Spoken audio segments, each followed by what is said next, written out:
I got bored and I don't want to wait anymore! Let me turn the music off so that I can take the headphones off. Hello! What's up? Thank you all for all the birthday wishes. My goodness, just loading into chat and seeing all of this. Holy cow, what is up? Will, Rakame, Nevik, Tubby, Hughes, Vec, Gustavo, Gaming Lord, Gravmir, Red Sage, Triptune, Olive, what is up, y'all? It is amazing to see so many people turning out. Thank you for the happy birthdays. Does the mic sound... Oh, you know what? I am blowing your ears out. There we go. I was probably blowing your ears out. Holy cow. I was just... that should have fixed it. Is that better? Is that a whole lot better? First laugh. Migrom. Okay, and then actually got spooked. Let's go. Let's go. That's half your birthday presents to me. It's just me being able to scare you. A quick recap of the PaizoCon announcement. Oh no, Lors. This is going to be a 3-hour recap of the 1-hour announcement. Teeny bit too quiet? How's that? I'm still working on things, but I'm so happy. You should notice that, like, there's less fuzz. Like, my voice should be clearer, and there's less fuzz around me. There might be a little more echo, I'm not sure. I still haven't perfected everything, but overall, I think the quality should be higher. The reason it was so high before is because it was set for this mic, because I was messing around with this mic for reasons. And yeah, I have to set this one a lot higher because of the lack of gain. What is on the side of this? What on earth? Sorry, I just found like a gummy bear leg in my microphone. I don't know what that is. That's terrifying. Yo, thank you, Boogage. Less peaking and much better. Let's go. All right. Well, thank you, Roman. Thank you, Rasan, Pro, Eric, Plaid, Danielle. Good to see you, Santi. Next to no echoing. Let's go. Hell yeah. Also, wouldn't be a Nonat stream without a drink. So we are doing, it's like this much Malibu rum and then this much, like, virgin pina colada juice. You really sound a bit better and I can hear it being half deaf. Let's go. That's awesome to hear. Fantastic. Hopefully this will improve the quality of my videos too. And I won't have to do so much post-processing. But, alright, y'all. We are here today to talk about that thing. Dark Archive. Because, there's a lot. There is so much here. And I have my notes. Like, literally, y'all should have seen me at PaizoCon. Like, they were playing the panels on projectors just for social distancing safetyness. And so I was sitting there in the room, like, with my laptop out. Just, they would say a word. Oh, Thaumaturge. Yep. Got and I was just typing. So I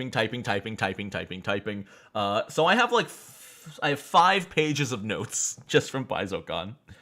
Yo, what's up, Ray? Good to see you. No, not literally drinking suntan lotion. Yeah, it's delicious. I also can't drink too much because I'm going to a friend's house for my birthday. So I'll probably have this and maybe one more because I have to leave at like 4:30 p.m. and it's noon.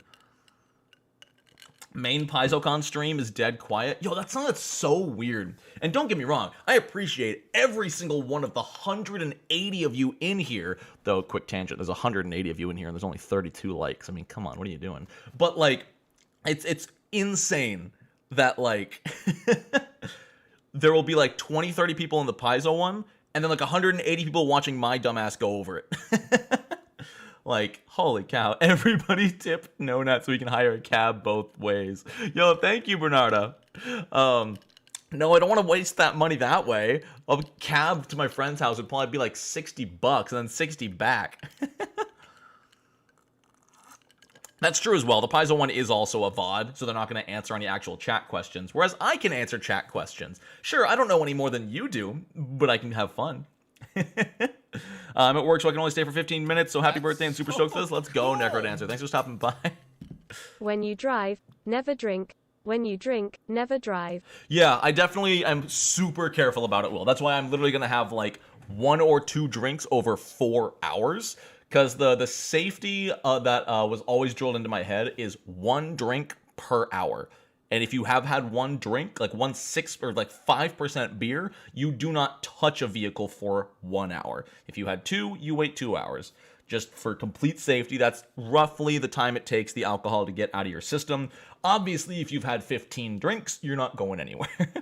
Is this official Paizo content? Yes, Eric, it is. The Dark Archive is official Paizo content. This is the next book coming out in July. You need a no-drinker friend to drive you. Sad you don't live. I appreciate it. 200 viewers. Let's go. So, your drink may count as more than one. This probably counts as 2 drinks, so I'm going to nurse it. End of July, yeah. First time in a Nonat stream, and technically my first stream in general, since I'm often too ADD to stay and listen, but I'm excited to tune in. Let's go, Zythos. Happy to have you. I'm totally the same way. I'm starting to learn how to enjoy streams, but my monkey squirrel brain just wants to go, go, go. And I'm often, like, shy. Marissa, thank you. It was very, yeah, yo, let's get some love from Marissa in the chat. Paizo employee, let's go. Yet only 70 likes. PaizoCon was great, Zen. Yeah, it was much more of a social event than anything. There was a lot of information, but that was like all day one with the keynote and unclassifying the Dark Archive. After that, it was pretty much just like hanging out with friends. I think I played a total of 30 minutes of Pathfinder, and the rest was just talking to people, eating dinner, and it was great. Your first time to a stream too, Tyler? Let's go! What present am I going to get myself? You. All of you. No, I don't know. My friends are making me pie and stuff, so I don't know. I'll get myself something. My girlfriend got me a bottle of Taco Bell hot sauce, which I'm so psyched for. I love I think it's either the hot or the fire. I can't remember which one I like, but we got a full bottle of it that I'm so psyched to put on things. Yo, another first Nonat stream. So many first timers here today. Let's go. Cheers to all of y'all. Pie flavor. What's the alcohol content? So this is like probably with 2 shots of Malibu in it of 20%. So this is probably like 2.5 beers. Pie and hot sauce, a great birthday. Add some whiskey into there and you're good. You are late, Midnight Cookie, but don't worry, you have not missed anything. Yo, so many new people. All right, who's weaving? Cheers to that. Holy cow. That's so cool. Dinner Can't hear date it. I don't have my per headphones protocol. on. I just want to hear it say dinner date per protocol. Thank you, who's weaving. Oh my god, that's generous. Thank you. No, we would like you for our birthday. How much? $200 and I'll run a one-shot for your birthday. Yo, let's go, Philip. Happy to have you live. And Dicky Pickle? Dicky Pickle, let's go. I guess YouTube algorithm is getting kind to you? Maybe. Maybe it is. Every first timer here, after you get hooked, you're doomed to always be here. That's what I'm counting on. Oh my god, the DM. Hold on, I want to hear this one read out because it's longer. Boop. And reading with my eyes is too easy. I want to read with my ears. Serenade me. Serenade me? YouTube? That's so Serenade cool. Me. I'm very new to Pathfinder 2e, but thanks to listening to you non-stop on loop I have advanced so much. I've been playing 5e for 8 years and my players are loving Pathfinder 2e. That's amazing! Oh my god, that's so sweet! Thank you for telling me, and thank you for the kind donation. That was so wholesome! Oh my god! Thank you very much. Oh, cheers to everyone. Holy cow. What do I think about Baldur's Gate 3? I'm not playing it until it's fully out. I want to play it. I'm dying to play it because I love Larian. But I will not be playing Baldur's Gate 3 until it's fully released, which at this point might never happen. Sapphire is doing... Did Sapphire, like, just put out a ping or something? I don't know. $300 for running an adventure titled Morbing Time. I still haven't seen Morbius. I don't watch a lot of movies. But we should probably start talking about what I'm here to talk about, you know? Like Dark Archive and stuff. So like we were saying, Dark Archive, I have all my notes here. Dark Archive is coming out end of July, which apparently subs will be getting it mid-July, which means I should hopefully be getting it mid-July, which means in less than a month and a half, we should be getting my full-on first impressions stream, which is going to be awesome. Why Baldur's Gate 3 may not even be released? I don't know. I mean, I'm sure it'll be released, but it's been in early access for 3 years now. I'm sick of it. The Dark... Okay, we have to officially start calling it the Darkive. Just, I don't make the rules. Plaid Scientist does. Yo, Will with a $5 super chat. Appreciate it. Okay. Important question. Will it be Sinclair's library compatible? What, Dark Archive?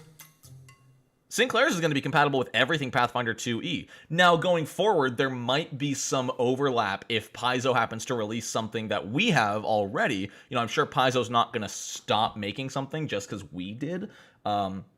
But Sinclair's library is being made with both 2e and 5e in mind, and all of the content will be forever compatible with the system. Speaking of which, while we're on the subject, just delaying the start of this Dark Archive talk even sooner, if you haven't already, I'm just saying that you should probably check out Sinclair's. There's only, 22 hours left? If you haven't backed Sinclair's library, there should be a link in the description. There's 22 hours left to back it. Right now, you can get the hardcover books for $40 each, whereas once the campaign ends, they are going up to $50. And I believe PDFs are $20 right now, and are going up to $25? I could be wrong. I haven't checked the prices in a while. But there's less than a day, and the prices are going to go up. So if you are even thinking about getting Sinclair's, you should pledge today. Plug over. I'll probably plug again in like an hour, because it's the last day. Did we hit 130K? Let me check. We've been skyrocketing the last few days. It's been awesome. Yeah, we're at 131K funding. Let's go. 21 hours to go. Yeah, I'll throw a link in the chat. I'll throw a link in the chat here. Boop. That should hopefully work. Do I use any Infinite content in my game? Not yet. I haven't even checked out Pathfinder Infinite. I need to at some point. I have not gotten around to it yet, but I will. Okay, plug over. I will plug later. Thank you for the subs, y'all. Yeah, we passed 130K, so that's another brand new ancestry coming to the Sinclair's library. So, let me get my notes here and start talking about the Dark Archive. So, I'm going to treat this as if nobody has ever even heard of Dark Archive. Because from the sounds of it, some people have not heard of this book. A lot of people might not keep up with the Paizo news as regularly as the rest of us. The nerdiest. So the Dark Archive is a book about all things paranormal. And this is going beyond just like ghosts and undead. There are 8 case files within this book. By the way, I think this is setting up to be the biggest book in Pathfinder 2e so far. I am not joking when I say this book has 8 adventures in it. Now, each adventure is only supposed to take like a session, so they're only going to be like 5 to 10 pages, I'm sure. But there's still 8 of those. There are 8 adventures in Dark Archive covering the 8 case files. And they're all going to be in different ranges of levels. There's going to be level 1, there's going to be level 2. I think there's even going to be like level 15 plus in this book. So we'll get to the classes in a little bit. But the 8 types of... where are they? The 8 case files are covering unexplicable phenomenon. Specifically, like, even in the world where there is magic and demons and stuff like that, these case files are still inexplicable in the world. So, let me find the list. Where's the list? Scrolling down. Ah, here we go. So, the 8 case files that we are getting are cryptids, cults, secret societies. Actually, you know what? I think I have a... I swear I have a... where are you? Where is it? Let me see. Yeah, spoilers. It's fine. Aha! Cryptids, cults, secret societies, curses and pacts, deviant abilities, temporal anomalies, mirrors and imposters, and mindscapes. Let me go over each of these real quick here. So, oh, dude, like, witches are gonna love cults and curses. Oh, my word. Cryptids are specifically, like, inexplicable creatures. These are creatures that may or may not even exist. Usually they're rumored, very akin to our modern-day Bigfoot. One of the examples they gave in the Paizo presentation is the rumored owlbear. And rumored is a new stat adjustment. From what I've understood, there's going to be like elite and weak, And they're adding new ones like Rumored. Now, I don't know if it's going to work the same way as that or work the same way as like turning a creature into a vampire. You know how there are generalized rules for adding vampire traits to creatures? It'll probably be more similar to that. But yeah, so there can be rumored creatures, which are going to have different abilities, different probably like DCs to discover them and whatnot. Secret societies. You're literally writing a cryptid book? Let's go, Ray. Yeah. Oh, I see everyone excited for everything down the list. I'm going to go through them in order. Yeah, I think it's going to be a template, Atheris. Have to dip? No worries, Henshin. Have a good one. There's going to be brand new equipment crafted from cryptid creatures? Whatever that means. Like, I know Battlezoo has their monster part system, but I think this is more so just like specific magic items. Probably going to be like a sword made of a tooth of the rumored owlbear kind of thing. So super, super hyped to see what the equipment is. I should have said that as well. Each of these case files is getting a chapter. And that entire chapter is going to include descriptions, lore for it, like how it makes its place in the world. There's going to be player options and an adventure. So the player options for Cryptids is the equipment, and the adventure is going to be an adventure around probably finding and deducing a Cryptid's existence.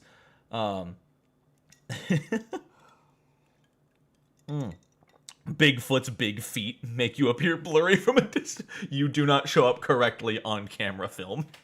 After Cryptids, we have secret societies. Yo, Will dropping another $5 dono. Thank you. Hold on. Let me hear about me being That's so cool. Nonat's birthday is the start of Pride Month, so by my authority as a Thembo, I offer him honorary membership in the League of Letters. Hell yeah. I would gladly be a himbo. I'm just not attractive enough. I'm either not attractive enough or too smart or some really awkward middle ground where I'm not enough of either. Happy birthday. Thank you, Afreet. Oh, my word. So, secret societies. So there is a big difference between secret societies and cults. The way they've described it is like cults are almost always religious in focus. Whether they're worshiping a demon, worshiping a god, or doing so, a cult might not even be secret. A cult is simply a divine organization.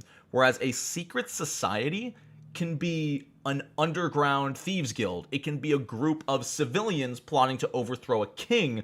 It is going to give information on like the structure of these secret anxieties, how they come to exist, what they do. They said they are giving new good options for rogues and bards. I don't know if that means new feats or if just the new spycraft gear is going to be good for rogues and bards. They used the term spycraft gear.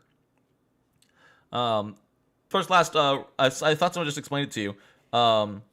When you get the PDFs or the hard covers, you will get an email asking which system you want. So unless you buy a pledge that has 4 items in it, which you can specify for each one, you are only getting one system or the other. So if you get the 2 PDFs, you'll be asked if you want those in Pathfinder 2e or D&D 5e. Or if you really want to be weird, you can get like the Almanac in 2e and the Codex in 5e if you wanted to. But like the spycraft gear looks amazing. They have confirmed disappearing ink, false bottom mugs, so you could like pour yourself and your enemy a poisoned drink and then false bottom it out while they're not paying attention and pretend to drink from it. There are new options for communication and identification, whatever that means. There's probably going to be stuff for like false guard badges, false stuff like, probably a lot of false identification if I had to guess. There are rules for getting a membership with secret societies. Apparently you can join these societies and they give perks and services. Like, there's so much to these secret societies. What is the largest mechanical chapter in the book? Probably classes, if I had to guess, unless you count the case files as one large chapter. But they're not going to have, as far as like mechanical density, I'm sure classes are going to be the densest. There's new skill feats. They have confirmed new skill feats in this book, at the very least under the Secret Society section. I imagine these will synergize pretty well with like the Dandy and other rumor-mongering charisma-based classes or archetypes, which is going to be super cool. Oh yeah, so this one, I don't remember why they mentioned this under Secret Societies, but oh no, this was one of the new skill feats they announced. One of the new skill feats is the ability to read the psychic impressions on an item to learn about their history. You're not trying to figure out what the item does or even what the item is, but you're figuring out where the item has been, who most recently had the item, who made the item, all by reading psychic impressions and energies around it, which I think is so freaking cool. Is the theme of the book Dark Mysteries? Yes. Is the synthesist in the book? I don't know what that is, but I don't believe so. There's only the Thaumaturge and the Psychic, which we'll get to in a little bit. Thaumaturge seriously has me drooling. It's huge for whodunits. Yeah, like you read the Shattered Glass, but you can tell the last person who held the glass was the butler. Burr, burr, burr. So perfect for your math finder psychic mage that uses numbers to unravel information. Love it. Okay. Deviant abilities. Hold on. I gotta find the picture. There are pictures for all of these, by the way. There's the rumored owlbear. I forgot to bring these up while I'm talking about them. That's like sort of the splash art for cryptids. You've got the rumored owlbear just standing there menacingly. You got the secret societies right there, where you can see, I think that's the investigator. Iconic, just chilling with some superpowers. Yes! Deviant abilities. Supernatural powers that people should not have. Going beyond a sorcerer's bloodline, going beyond a witch's pact. These are unexplainable supernatural abilities that people develop. And you can see here, like, Valeros has developed telekinesis, and the investigator iconic is just like tracking and researching it. I find this image simultaneously awesome and hilarious. It's such a funny situation. It's probably my favorite piece of art they showed at PaizoCon. 11 from Stranger Things. Yeah, honestly, 11 would be a deviant ability of all 2 episodes of Stranger Things I've seen.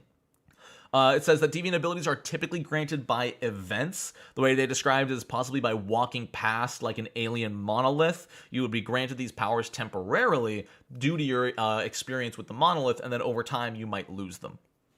The technical term is weird bollocks. There's a new subsystem for these abilities.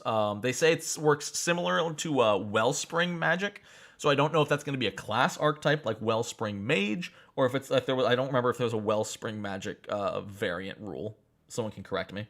There are going to be new abilities though. Like a lot of these deviant abilities will be given mechanical explanations, so you can hand them out to your players whenever something weird happens. Wellspring Magic is wild magic, Zin.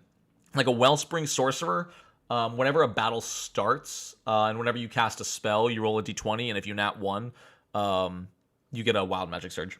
They just didn't call it wild magic because they wanted to be unique, which I'm not all about, but it's the same thing. What else? So yeah, they went on some of the deviant abilities they mentioned were dragon abilities, which will grant you sort of stuff related to energy. I might have misheard. I swear they said laser vision, like laser energy eyes, as well as the ability to absorb energy like a dragon's element.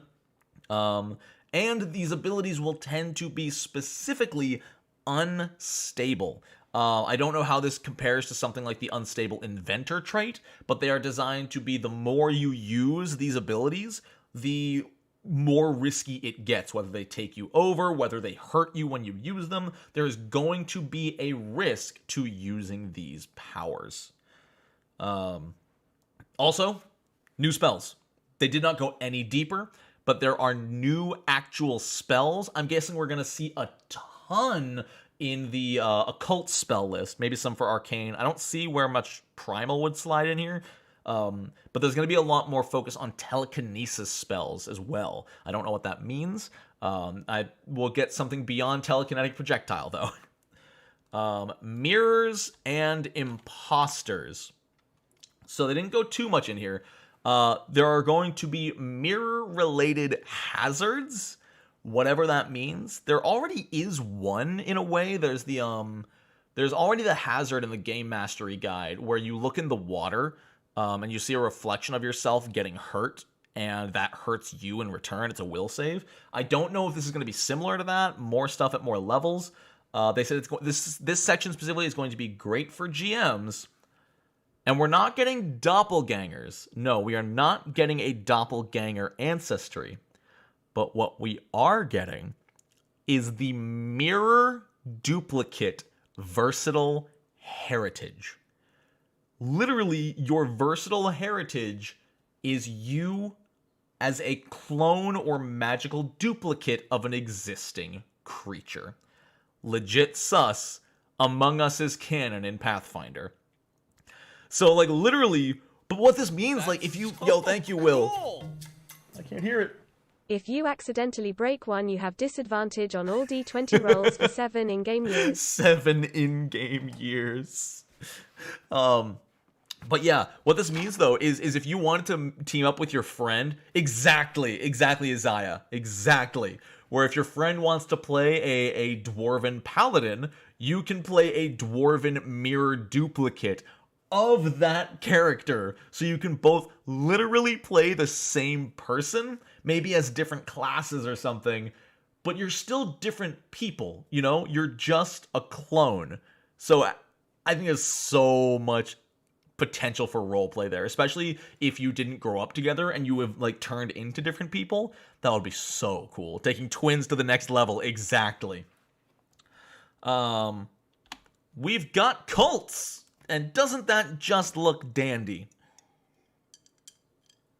So what you see here, what you see right here on screen, is the living vessel archetype.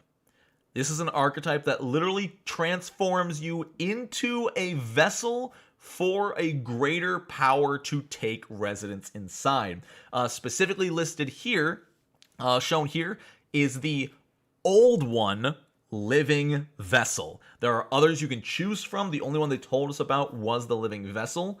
They told us it was similar to the Sterling Dynamo, in that in the archetype there are both universal options that any type of entity can take, or there's also specific options. So there will be a feat or two that only the old one, living vessel, can take.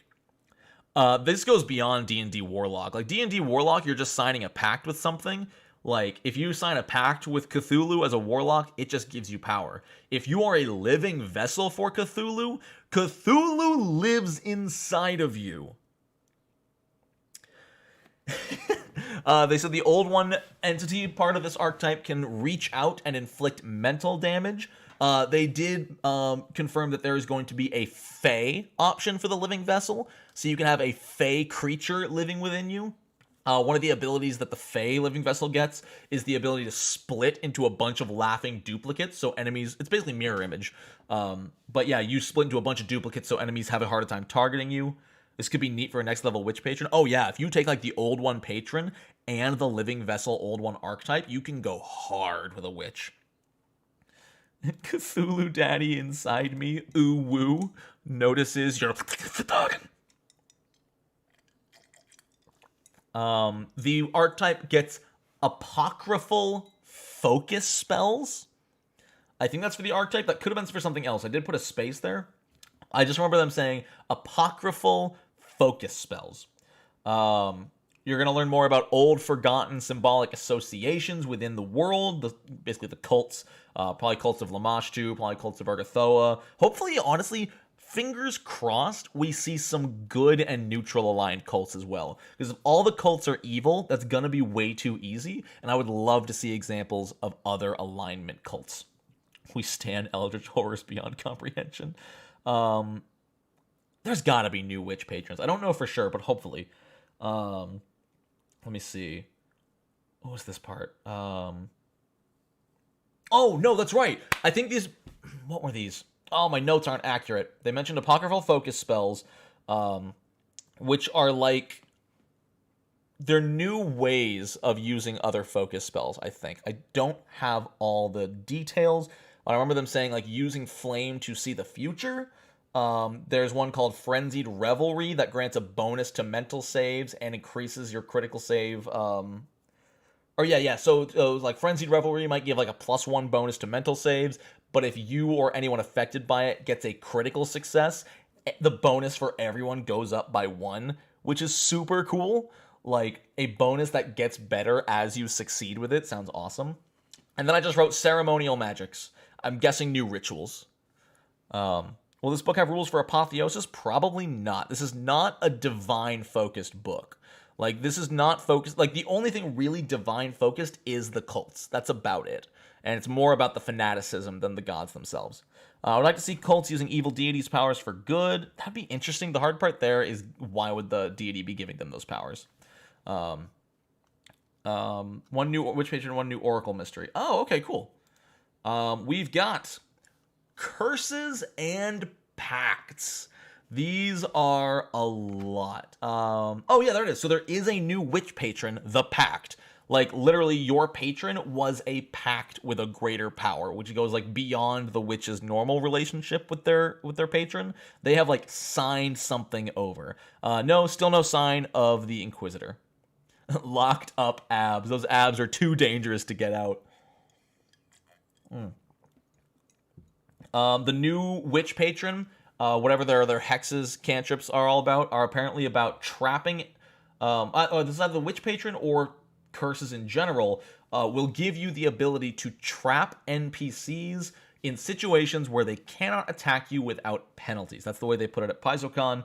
So it sounds like it's going to be similar to Sanctuary, except maybe it'll be more like the champion reaction, where it'll inflict clumsy or something if they choose to attack. All they mentioned is there's a new focus spell called Over the Coals, which might be the one I just mentioned, where they can't attack you without penalties. New cursed items, like a lot of new cursed items. The Golden Goose, which you can see on the left. The Golden Goose, the way they wrote it, is if you feed the goose a bloody heart, a fresh bloody heart, it lays a golden egg worth 50 gold. If you kill someone with the sole intent of feeding their heart to the goose, it is worth more money. Like, if you get ambushed and fight off the bandits and feed their hearts to the goose, that's only 50 gold. But if you sneak into a bandit camp and kill one of them just for his heart, just to feed the goose with no ulterior motives, you get more money. It is messed up, and I love it. The International Bank of Murder Hobo. Oh, no. I want it, I think. Does the heart have to be humanoid? They didn't say so. Maybe, but probably not. So, on the right here, we have a new type of item. Sort of. So it's sort of an expansion. If anyone remembers back in Lost Omens Legends, they introduced a few contracts. Well, now we have specifically bargain contracts. And on the right, we have the Key to the Stomach bargain contract. These are contracts that, when signed, give a permanent bonus, but also a penalty that can be applied at any time by the owner of the contract. For example, Key to the Stomach. When you make this pact, you can actively neutralize poisons within your bodies. You don't need to drink a potion. You don't need to take an antidote. You can just neutralize poisons. But at any time, the entity that you agreed to the contract with can steal the beneficial effects of any consumables you ingest. So you can neutralize that poison, but if you drink that healing potion and the entity just has it out for you, that potion doesn't affect you. It heals the entity. You drink an alchemical elixir to buff your strength? No, it's buffing his strength. So rest your soul if you ever need to fight the deity you signed up with here. So the key is not for the stomach, but the kidney. Yes. It was confirmed once per day for both the benefit and the penalty. Okay. So even the entity can only do it to you once. That's one way to make your players hate you. Let me see. There is another new category called a Tempted Curse, which is apparently less permanent. This is temporary curse. One of the ones they didn't give us a name, but apparently one of the curses makes your skin flake off, almost like a flesh warp, but you become resistant to bleed damage. And it's not forever, but it is a temporary bonus and penalty. What they want to do a lot in this book that they stated is that right now curses are only a negative aspect of gameplay. If you are cursed, it is a bad thing. Dark Archive specifically wants to give them a positive side while maintaining the drawback. And don't worry, this isn't to be confused with the Nonat One's Sinclair's Library Cursed Archetype system, which is completely different, by the way. That is going to be archetypes which you take and get more and more powerful with drawbacks as you take the feats. These are going to be more like external character affecting things. You won't level up and take a curse. But yeah, curses that will help and hinder rather than just hurt you. There's also the Pact Binder archetype, which poaches a lot of the playtest Thaumaturge Pact feats. Interesting. I don't remember the playtest much. That was a long time ago. Next up, we have Temporal Anomalies, which I can only assume is going to be about inflicting stunned, slowed, quickened, and potentially some unique damaging options. The temporal anomalies themselves are, quote, various ways that time has gotten messed up around Galarian, and the fact that there is no set single explanation of a timeline. It is canon that there is no one timeline in Pathfinder. Rather, there are multiple, potentially infinite moving at the same time that can converge, split, what have you. They are adding mechanical elements to things like time warps. Like, there are going to be mechanical explanations for what happens if time is messed with. And apparently, according to Ezekiel, there is going to be a time mystery for oracles, which is rad. There are new temporal spells. I'm guessing we're going to see most of those on the arcane list, maybe some occult. One example that you can actually see in the artwork here is Awaken Entropy, which is an area where time moves like exponentially faster. You can see the skeletons in the artwork, like their armor is visibly rusting. They are like disintegrating due to the time's speed within. So that's going to be just a spell you can use. I have no idea how that's going to work. What I'm worried about personally as a player is the GM will be like, oh, this will be so cool to use on my players. Awaken Entropy. And the text is going to be like, anything within ages 1 year per round. And then they'll be stuck in there for like 5 rounds. And the player will be like, oh, guess I'm 5 years older now. Good thing I'm a human. And that's like 10% of my life. So I'll have to see how they handle it. If there's a way, if maybe it wears off after a while and it's not a permanent time change, who knows? We are getting 2 new time-related archetypes. The Time Mage, which the Time Mage is all about studying time, figuring out exactly how it works. And they say, I have no idea what this means. The Time Mage lets you pull spells from the future. If I had to guess and theorize, this means you can take a spell slot from the next day and then you don't get it tomorrow. So say I'm out of spell slots and I can take a 5th level spell slot from tomorrow, but when I do my full daily preparations, maybe I don't get that spell slot tomorrow that I took. It starts at level 8. That makes sense if it can do this wibbly wobbly stuff. I summon my time wizard. Time roulette, go! Literally just, that's tomorrow me's problem. I say that on a daily basis. We are also getting the Chrono Skimmer, which according to Ezekiel is a level 2 rare. Rare! Sorry, Hearthstone. It's a rare archetype. And let me check what I was just sent regarding the spoilers. Is there any information here on the Chrono Skimmer? Because they did not give anything regarding the Chrono Skimmer. Here we go. Okay, so just so people aren't confused, I have a Discord chat log from the Q&A afterwards. So someone asked, was it actually you, Ezekiel? Was it actually you who asked? Any examples of what the Chrono Skimmer actually does? And Avi, one of the lead developers on Dark Archive, says you can stabilize and destabilize your time stream, which modifies your initiative rolls among... Interesting. So you can possibly hop around initiative, maybe without like delaying. When is this going to be released? Late July. Sorry, late July. And how does a Chrono Skimmer work?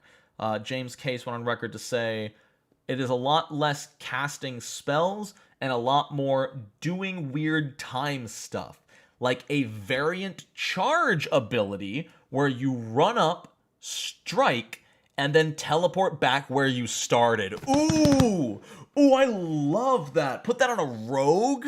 Sprint in to flank, attack with sneak attack, teleport back. Yo, that is tight. That is amazing. Holy cow. Anything else? Okay, yeah, same thing. All right, so that's the big one. That's the big one we got is the reversing charge. That is rad. Yeah, you're just Tracer, which makes sense because that's basically who Tracer is. Yo, rogue. Oh, man. Sounds like a hit from Dragon Ball. Cool. So freaking cool. All right. And the last case file are Mindscapes. So Mindscapes in and of themselves are an environment contained entirely within a thought or a dream. And like they're literally entire explorable areas within someone's brain. So it really makes me thinking how cool it would be to run a campaign where the party just jumps from Mindscape to Mindscape, like throughout the campaign. Like they never go into the real world. They are just trapped in these Mindscapes. The artwork is beautiful, and that artwork is for Psychic Duels, which is a brand new subsystem similar to Martial Duels, similar to Spellcasting Duels, but all contained within the minds of the combatants. Any damage dealt in the duel is strictly mental and will never be physical, but you can use any ability available to you in the mental duel. So your barbarian can still hold his own with power attack and sudden charge in a mental duel. Yeah, lots of Psychonauts vibes. When you're in the duel, you use a mental skill for initiative. There are attack and defense adjustments. I don't know exactly what those are, but that's what they mention, is that there is a slight change to attacks and defense. And what's really interesting to me is I think they said it's based on your class. But even if you are not a spellcaster, you will gain access to some form of free psychic magic while participating in a mental duel. So even your fighter or your ranger are gonna have some magic at their disposal in these fights. No idea what the rules are like, no idea how the balancing looks, but it's just super cool that you can sit down and duel each other like so. Incredible. It's at the end of the artwork. Here's an example of what one of the case files looks like. Or no, this isn't the case file. This is an incident report. The incident report are sort of mini case files. There's going to be a little bit of like... So this is similar like the Cryptids and the cults and whatever, but it's just like a page or two. It is just a page or two on something like the Wood Pile, which comes with like a unique little magic item, the Kenrasu coin. It's just a lot of really cute, probably not always cute, but yeah, any paranormal activity that doesn't currently fall under a case file is going to be in one of these incident reports. And they specifically said that each of these reports is coming with at least one thing, whether it's a new item, a new spell, a new feat for something, etc. They're all going to have something, but they're just going to be like a page. These are all of the adventure titles. So like I said, there are 8 adventures in this book. For Cryptids, you get the Beast of Birchfrost. For, I believe that Secret Societies is Shaking the Helping Hand. A Song of Making and Unmaking is, I believe, Deviant Abilities. Lady of the Harvest is possibly Mirrors and Imposters. I assume these are in the same order as the other ones were. The Verdure of Iblados might be Mirrors. No, it might be Cults. Wishes in Krasnopredny. Butchered that. Will probably be a Curse and a Pact. Tomorrow's Feast, obviously Temporal. And The Last Dream, obviously a Mindscape. The middle ones aren't super obvious, but you can see they're all written by a lot of the designers here on the Dark Archive. It's so cool. Like, 8 adventures in this freaking book, y'all. 8 adventures. Now, okay.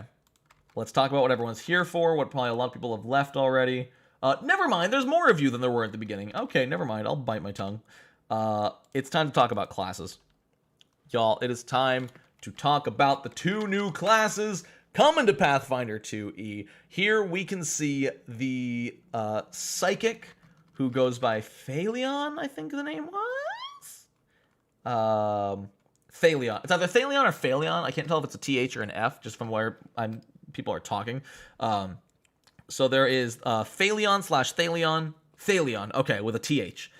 There's Thalion, the Psychic, and there is Mios, the Thaumaturge.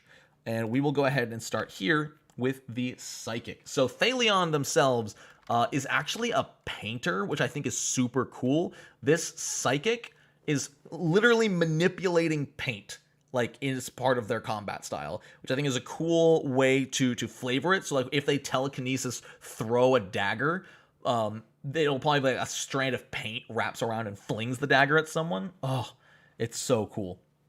The Psychic is an occult spellcaster. They only use the occult spell list, and according to the devs, they have changed a lot since the playtest.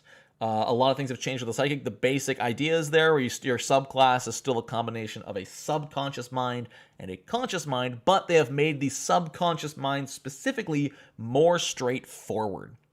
The way they described it was... Where is it? The way they described it was that your subconscious mind... Now, let me find it. I have it written down exactly. The conscious mind is what you cast, and the subconscious mind is how you cast it. That is the way it has been written.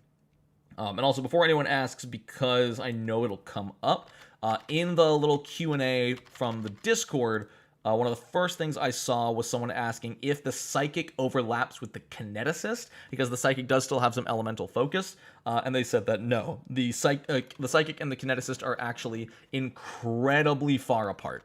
There's almost no overlap. Wayne Reynolds is incredible, which, by the way, after we go through these classes, I am going to go through and let people know who did which artwork, because I have a whole list of art credits to assign, because they absolutely deserve it.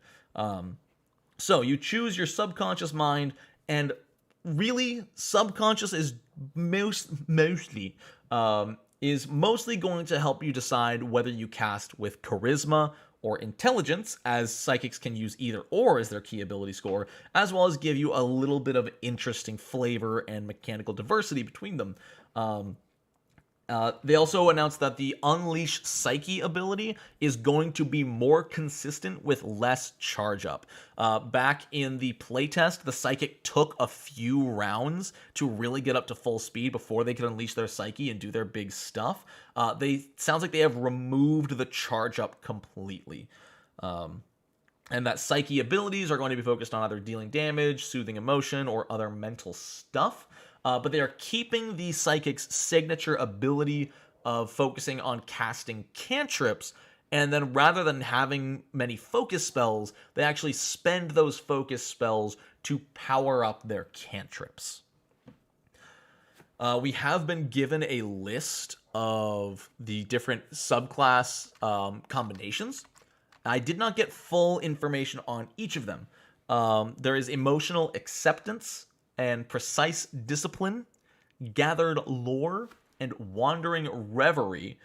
They described Wandering Reverie as like daydreaming, so you might always be in sort of like a do-do-do state. Did I write anything else about that? It didn't go into super big details. They mentioned that the focus of the Psychic does go beyond yeah, there's a lot. There's a lot for the Psychic. They do go beyond telekinesis. Like, we already knew there was telepathy and telekinesis. But one of the things they did say verbatim is that the kineticist will be able to wield weapons at a distance. Whether this is just going to add reach or something, I don't know. But it sounds like you'll be able to sort of levitate a sword, like, feet away from you and attack with it away from your space, which sounds super cool. But yeah, I don't know the exact... What did I say? This is... did I say kineticist? Maybe I did. Did I say kineticist? I didn't mean to say kineticist. No, so what I said earlier was that someone in the Q&A was asking if the kineticist could still happen in 2E, and they said yes, it could. It is not happening yet, but it does not overlap with the Psychic. Sorry, I should have expanded upon that. It was the kind of thing that made sense in my brain. In the Discord, they said, with the Psychic existing, will we still potentially see a kineticist? And they said, possibly. They do not overlap. I'm sorry if I got anybody excited. I'm so sorry if people thought I said the kineticist was coming. The kineticist is not coming in the Dark Archive. I'm so sorry. Yeah, Psychic ranged weapons, kineticists are leagues apart and could happen. It's just because everyone in chat's talking about kineticist. I'm sorry. I'm so sorry. And then, yeah, all the conscious minds, which... So I did write down some of these. Distant Grasp has a focus, obviously, on telekinesis. I'm hoping what that means is that, like, you can attack with a weapon at a distance using maybe intelligence or charisma for your attack roll instead of strength or dex. That'd be awesome. Even if you can't add it to damage, I think that'd be super cool. Silent Whisper is all about telepathy. We had that one in the playtest. That one is the one where you can spend a focus point to cast Message and give your ally a free attack, which is huge. Kineticist announcement at Gen Con would be kind of cool. I don't know when, if. Like, that's one that I'm surprised is taking so long, especially with how popular it was in Kingmaker and Wrath of the Righteous.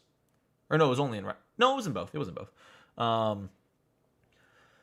The Infinite Eye, I don't know what that one was for. I didn't get any details on Infinite Eye. The Tangible Dream Conscious Mind subclass is about projecting force.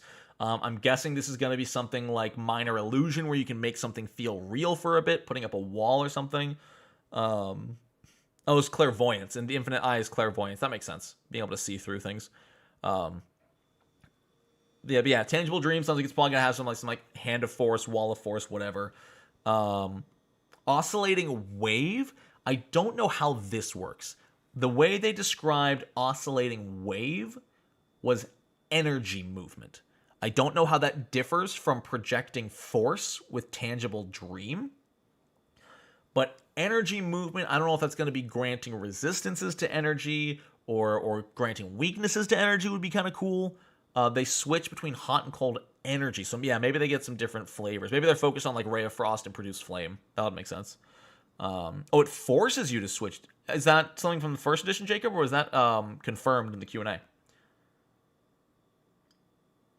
And then Unbound Step is all about teleportation, phasing in and out of existence. It allows them to change the the elemental damage of their spells. Interesting. Okay, that was in the Q&A. Cool. So you could do like a cold burning hands. That's rad. I love that. I don't know what cantrip's going to be associated with Unbound Step, because there's not any cantrips that teleport you in any way. So I don't know what that's going to be. Yeah, so there are 24 combinations of subconscious and conscious. They specifically said the subconscious mind determines your special abilities, and the conscious mind... Oh, sorry, I was wrong. The conscious mind determines what your spell tradition is and your focus cantrips. Tradition. So I wrote down what they were saying. I didn't exactly process all of it. I'm wondering if they meant to say key ability score, because they said tradition, but I'm pretty sure psychics are only occult. It would be really weird if the psychic was also like divine. I guess it could be arcane, but these all feel very occult. Huh. I don't know. Maybe they misspoke. Maybe I miswrote down, but I don't think, like, they specifically said they're occult spellcasters. But if I wrote this down, they probably said it. I don't know. We'll have to wait until July. It was solely occult in the play, right? Yeah. So I'm guessing they meant. Key ability score between intelligence and charisma. Maybe a new cantrip that allows you to step for free. That would be interesting. That would be an interesting little cantrip. If it could alter your stride other than a cantrip. No, because they all alter cantrips. They all specifically alter cantrips. That's their whole gimmick. Emotional acceptance and wandering reverie or charisma. Precise discipline and gathered lore are intelligence. Then maybe some of them are different traditions. I don't know. We'll have to see. No reason to keep on. I don't know. Sorry, it's getting really hot, which makes it much harder to focus. I'm not even like drunk. I've only had half of this, and it's been an hour. But also, like, my AC is off because it's loud and it's right there, and so I'm overheating because it is. How hot is it out? How hot is it? It is not 61 degrees. I refuse to believe that. Yeah, no, I've been dying for a cantrip caster. I love the idea of a cantrip caster, a cantrip-focused caster. So I think that's super cool. All right, let's talk Thaumaturge. Thaumaturge has 9 different quote-unquote subclasses. Did 3 of you just make that same joke? Did 3 of you just make the AC off flat-footed joke?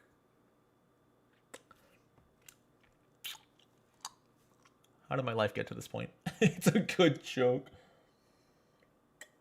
So the Thaumaturge, like I said, has 9 quote-unquote subclasses to pick from, but as you level up, you're going to get 3 of them.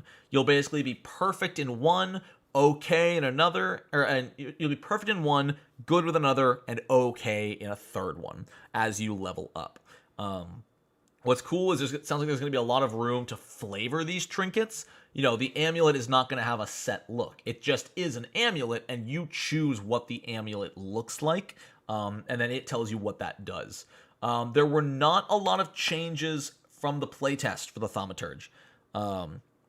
There are not a lot of changes. They said the only changes they made were for efficiency and just overall better gameplay experience. So as far as balance and stuff, I don't think we're going to see a whole lot different. They're still going to focus around inflicting weaknesses, capitalizing on weaknesses, taking advantage of different creatures and being able to exploit them in different ways. As many times as I can say this in a synonymic way. Synonymic? Is that a word?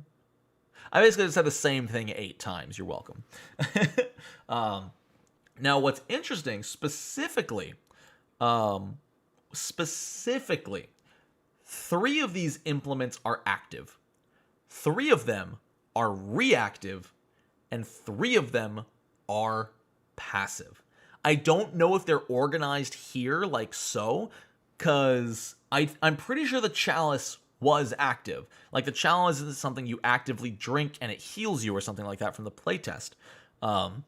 But I would also assume they are organized. So you're saying the weapon is not active? You're saying the weapon is not an active. Cool. Top is active, left. How is a weapon reactive? Thank you, Jonathan, for the $289 super chat. Cultist was my last PF1 character. Antiquarian, huh? Weapon is reactive? Oh, the weapon gives you attack of opportunity. Oh, that makes so much sense. I love it. Okay, cool. That makes sense. Yeah, so we already know the chalice can, like, heal yourself and such. They said with the mirror, you can summon a duplicate of yourself. I don't know how that works. There's no way it's a full-on duplicate that can take its own turn. If you archetype into Thaumaturge, do you get implements, and if so, how many? I would guess 1. I would guess maybe you can get good with 1, whereas the Thaumaturge can get perfect with 1, good with 2, okay with 1. Or a third.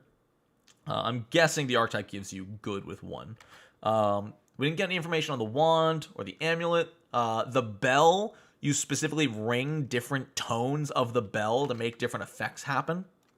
You're in 2 places at once, but both of you can take damage. Weird.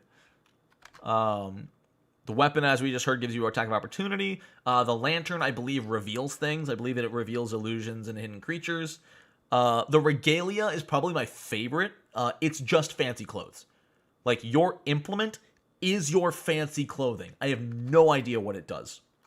And the tome is for recording knowledge. I'm guessing the tome is going to give you bonuses to recall knowledge. Some way to have a mechanical representation of learning something and never being able to lose it, maybe. Again, they were very vague about these, especially the new ones.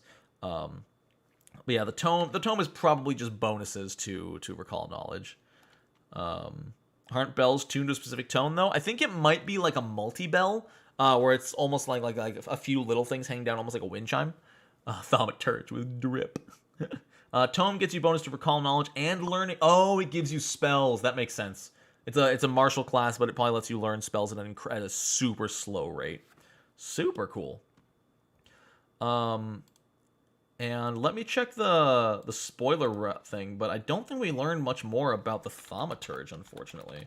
Let me check the top of this. Oh, they did announce how imposing a weakness works with the Thaumaturge. My immersion is restored. Thank you. You're welcome. Chalice is just an Estus flask. In order to inflict a weakness, because in case you were unaware, the Thaumaturge, even if an enemy has no weakness, see you later, Hugh. Even if they have no weakness, the Thaumaturge can give them one.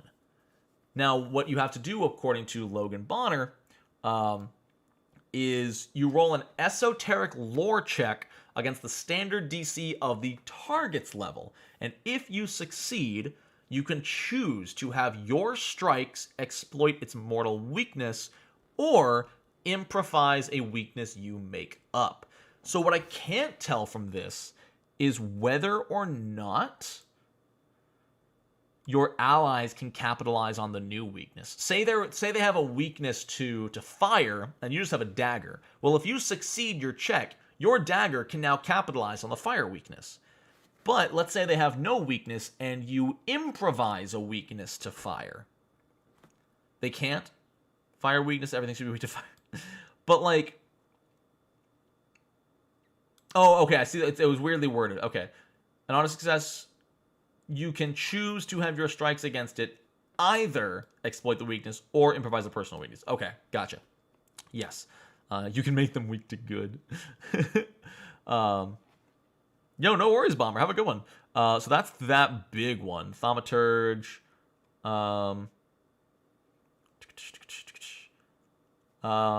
You do need to recall knowledge as the Thaumaturge, but on a non-critical failure, you can use personal antithesis and gain magical strikes.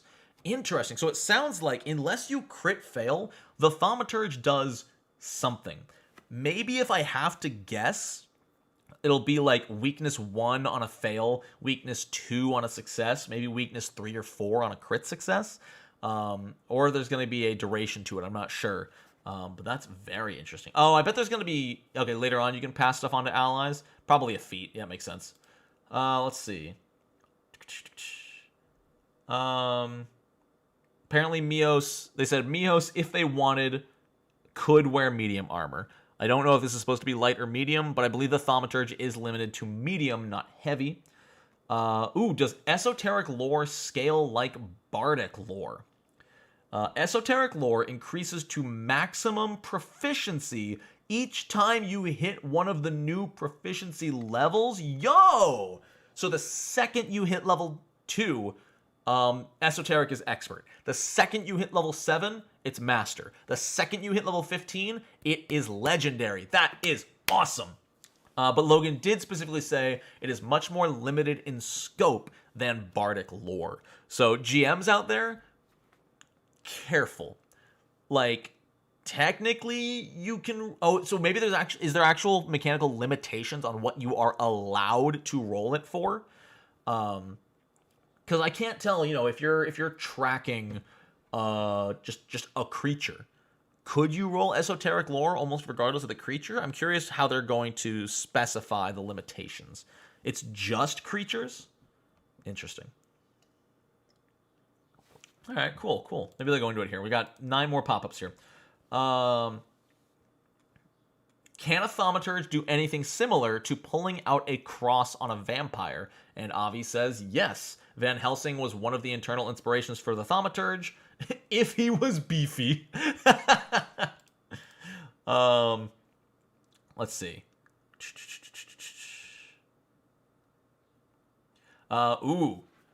This is interesting.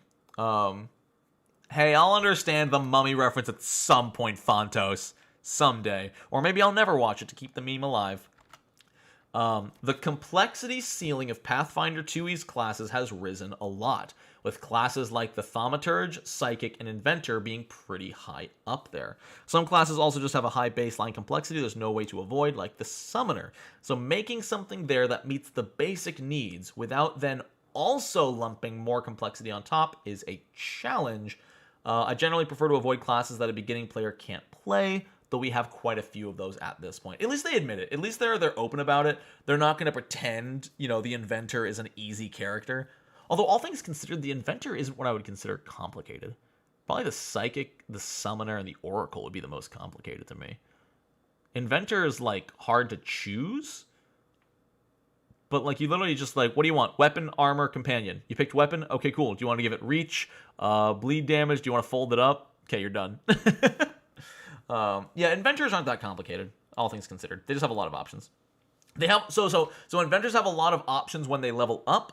Their options in combat are about the same as other marshals. I'm complicated. We're all complicated. Let's see. I want to play a Thaumaturge that mostly focuses on supporting their allies, doing weird eclectic tricks and manipulating enemies. Are there any tools for the Thaumaturge that would be appealing? The implements cover a pretty good spread of roles. For weird tricks, definitely the Mirror. For support, consider Regalia. And for defense, consider the Amulet or the Bell. I want to know what these do now! All I'm doing is getting super excited! I have an unrelated question, maybe answered after you read your talking points or tracking on me too. Do riding dogs instantly fear as combat begins? I don't think so. Why would they be? I don't think there's any rule to that.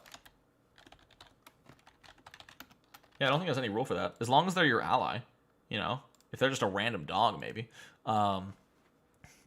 Gib. Is Thaumaturge my new favorite class? Possibly. Once it comes out, I'm switching my Magus to a Thaumaturge in my campaign. My DM already let me do it, and I'm very excited, because we're still level 1. Alright, what else? Only a few more things about the Thaumaturge. Hold up. James Case spoiling his favorite Thaumaturge feat. I remain a big fan of Root to Life. Oh, but that was in the playtest. So he'll go with Paired Link. This lets you break a trinket in half, like a ring. You give half to someone else. As long as you both hold your halves, you can affect each other with many touch range abilities up to 30 feet. Yo, that's cool! Yo, you give that to your cleric or something? That's fantastic. Even better than that, I'm wondering if you could trick an enemy into holding it and then, like, give one half to your wizard and another half to, like, a goblin, and then the wizard just shocking grasps from 30 feet away. Like, it's reach spell with extra steps, but it's still super cool. That would be awesome. That level 1 Thaumaturge feat that lets you skip the trick magic item completely on scrolls. Ooh, that's a good one. That's good. Let me see.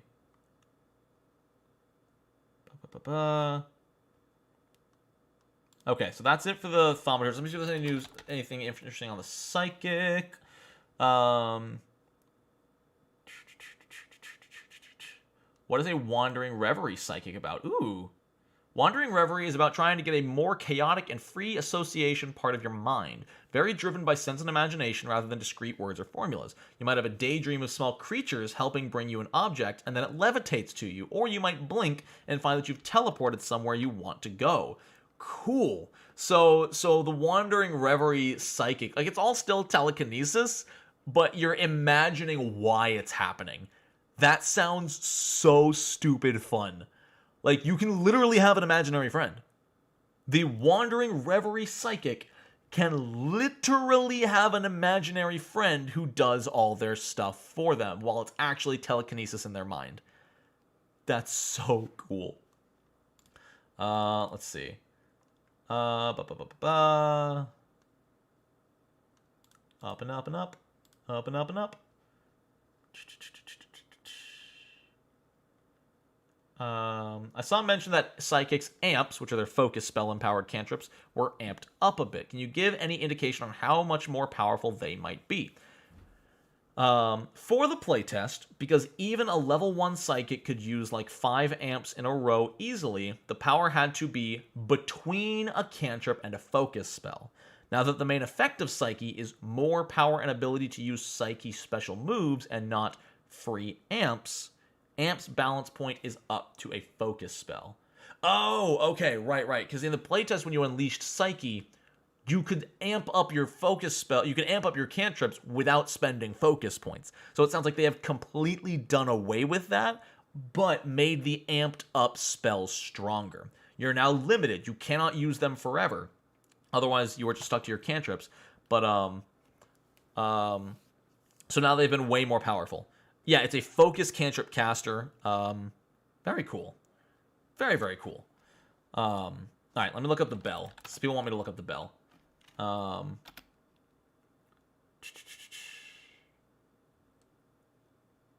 Is that all they said? Is the bell the debuff implement we've heard of? How does this work as a reaction? And James Case in quotes says, I'm gonna cast this spell at bell emoji, bell emoji, bell emoji, bell emoji, bell emoji. So I'm guessing it's counterspell. I'm guessing the bell can count. It's counters bell. It's counters bell. With a B. That's awesome. That's so cool. Holy cow. Go to jail. Okay. Counters bell. Go to the bathroom.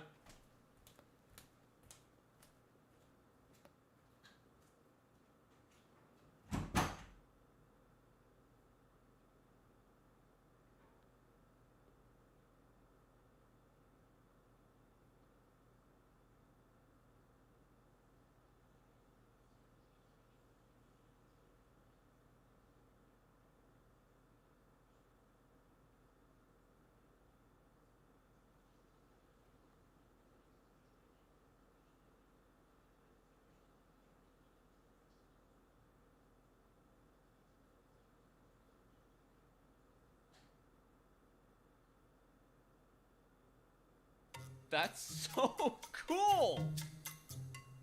Wanted to test the stream elements. No bad Nonat for counterspell.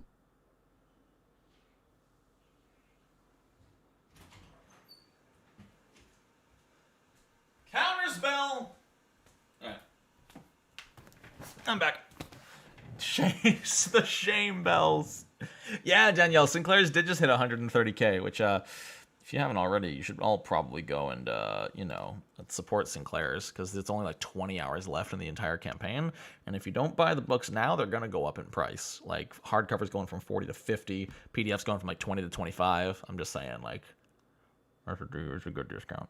Wait, you donated as you walked away? Oh, no. Oh, God. Wanted to test the stream elements. No bad Nonat for counters, Bell. No, counterspell is great. Had to wait till I got... Wait, you just did? I can't support anymore. I'm already on the $400 bracket. Oh, you just supported Sinclair's Ezekiel. Let's go. Y'all, I'm so excited. I'm so excited. I can't believe all the cool stuff we're going to get to do with this. Like, all the stretch goals we've hit already. It's going to be such a good freaking book, y'all. Also, look up Tunnel. All right. After that, I actually don't know how much more there is to talk about. Let's see.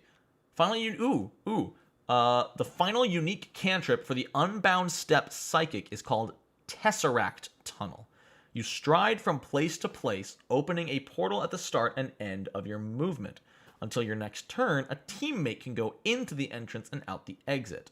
This is the cantrip version. When you amp it, you just open a portal that can be sustained. Ooh. Cool. Guys, don't forget to leave a like and subscribe.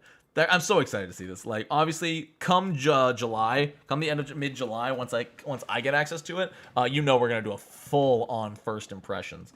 So for now, I think I'm just gonna. Is this full screen me? Yeah, that's perfect. Yeah, look at me. Look at me go. Let me just. Boop. There we go. I don't have too much more regarding like the actual book itself. I wish I had more information on like, what's it called, the treasure trove, because if that's one actually before any of you leave, because I just said the ending word. What is it? Treasure trove. It's a new book for Pathfinder. Like a really cool new book that was just announced. Anything? I'm withholding information. Check the Discord spoilers. I mean, I can't go through all like 30, 40. There's 45 pages here. I'm not just gonna scroll through the whole thing. Is there any information here about Treasure Trove though? Treasure Vault. That's the one. Okay. So we have some information. So Treasure Vault. Michael Sayers AMA and the Pathfinder Q&A. What about him? Treasure Vault. Again, I'm not going to go through every little thing here right now. Because my voice is starting to hurt because I'm still recovering from PaizoCon. And B, like, the Dark Archive was the big stuff. That was the big stuff. Where is the picture of Treasure Vault? I want to show the people. There it is. Save image under downloads. I hit cancel. Save. Go here. Go to downloads. Boop.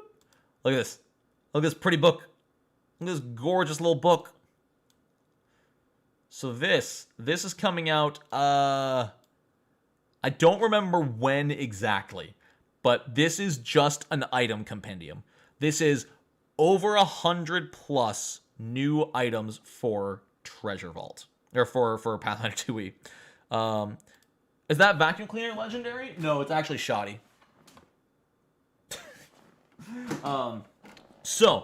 February 23. Yikes. So yeah, we're not going to see it for a while, but we're going to get a bunch of stuff. Going through the Discord spoilers real fast. We're getting some new spell hearts, which are, if you're not aware, spell hearts are totally underutilized. Can be used to augment the effects of existing spells. Puppy's great. Puppy's been fantastic. Better than ever. Treasure Vault is going to be 224 pages, which is interesting that they said there's only 100 plus items inside if it's 224 pages. I wonder what we'll get mechanically. That must mean there's going to be something mechanical about it. Yo, Jonathan, thanks for another $1. Thank you very much. Do you know Epithets Erased on YouTube? I do not. I have never heard of that.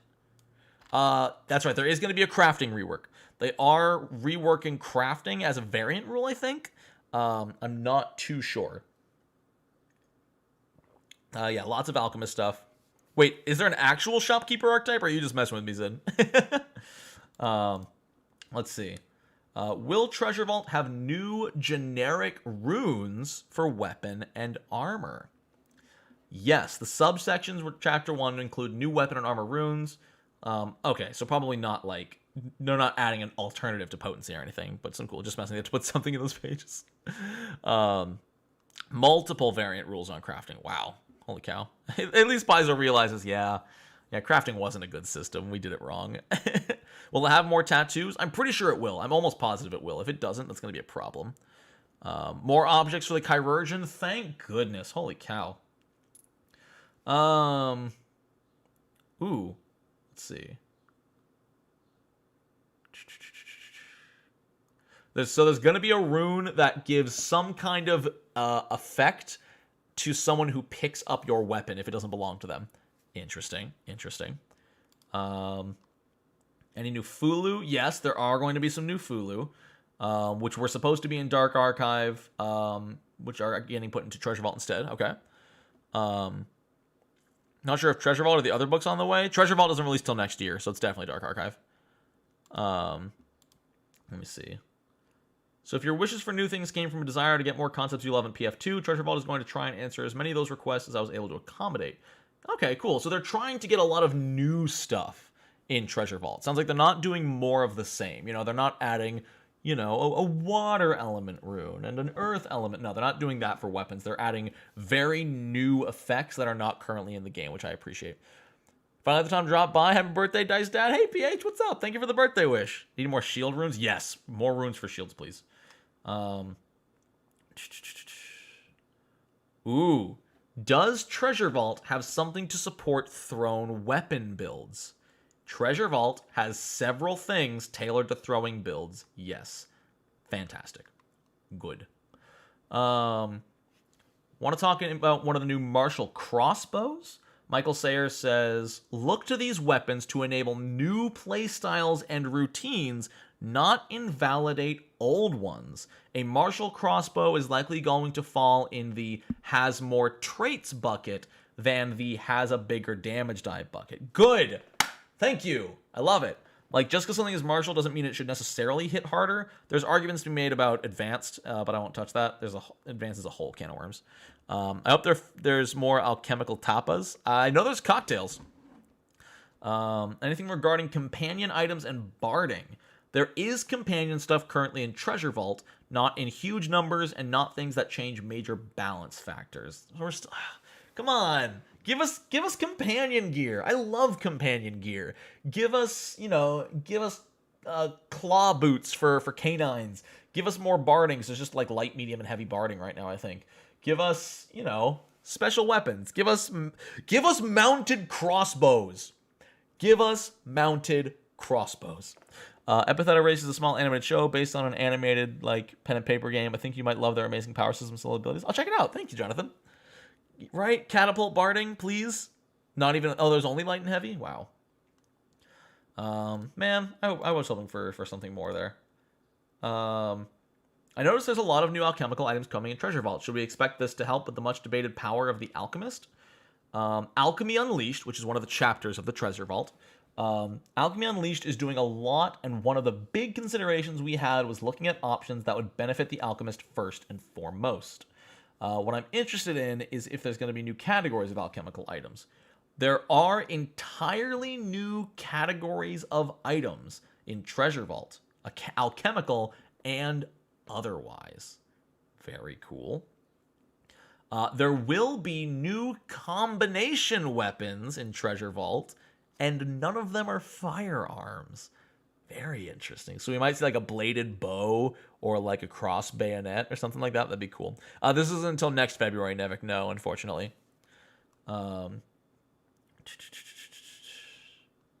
What's next? Anything new?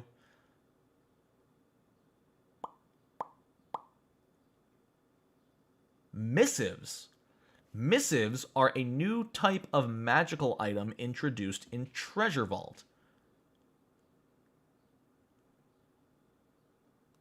Written to convey specific information or effects to a particular group or individual, missives can send critical information to a distant party member or plant an embarrassing earworm about your rival in their own head that will slowly infect everyone who catches them subconsciously humming it. Interesting. So they're sort of subtle spells. So it's almost like a scroll that goes off on its own depending on who reads it. That's cute. There's at least one weapon that might be of interest to an assassin. Cool. Cool.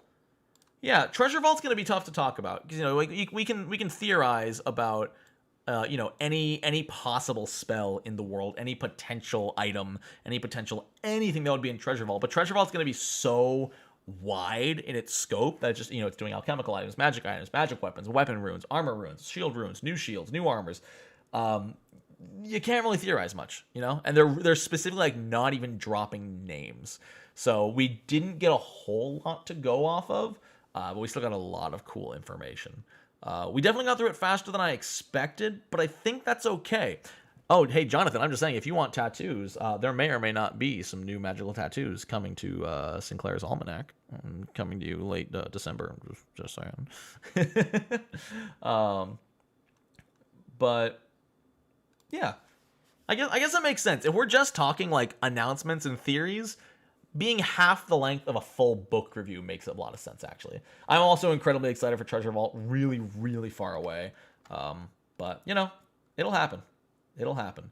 I suppose I'm going to go chill and enjoy my birthday, huh? Unless anyone had any last-minute questions or anything, I think I'm going to call it just at an hour and a half. It's a good time. You know, it's not like we didn't stream at all. My voice is also still dying. Thank you, Daniel. I hope there'll be a book about the planes at some point. I'd love to hear more than just a paragraph about them. According to Eric Mona at the Q&A, there's nothing specifically about planes yet. There could be in the future. Thank you, Bernardo. Thank you, Troy. What's my favorite fish? BJ sells this amazing tilapia. It's breaded. It's got amazing seasoning. It's fantastic. That's currently my favorite fish. Dark Archives is still in August. End of July, actually. So earlier than August. I don't want magical tattoos. I want alchemical tattoos. How's my week been going? Busy. Fly to Seattle, do PaizoCon, fly back, get to work.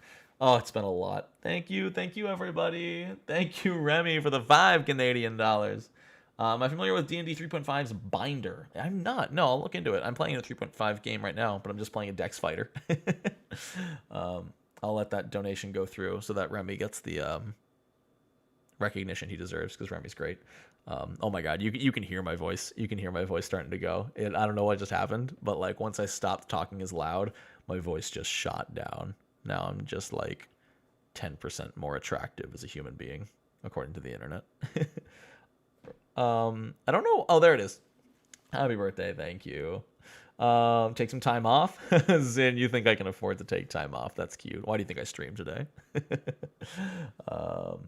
Just wanted to say you spring this on me, Nona. I just woke up and I despise you. I'm sorry, AI. I'm sorry, abandonment. I gotta go. My voice is going on strike. Gotta roll a flat 5 check to cast spells. You're right. Your voice can't handle. Howdy, everyone. My name is Nonat, and today we're talking about the Dark Archive. All right. Well, I'm going to peace out. I hope you all have a wonderful rest of your day, and I'll see you on Friday with whatever I decide to end up doing. Peace out, y'all. That's so cool. That is the wrong slide.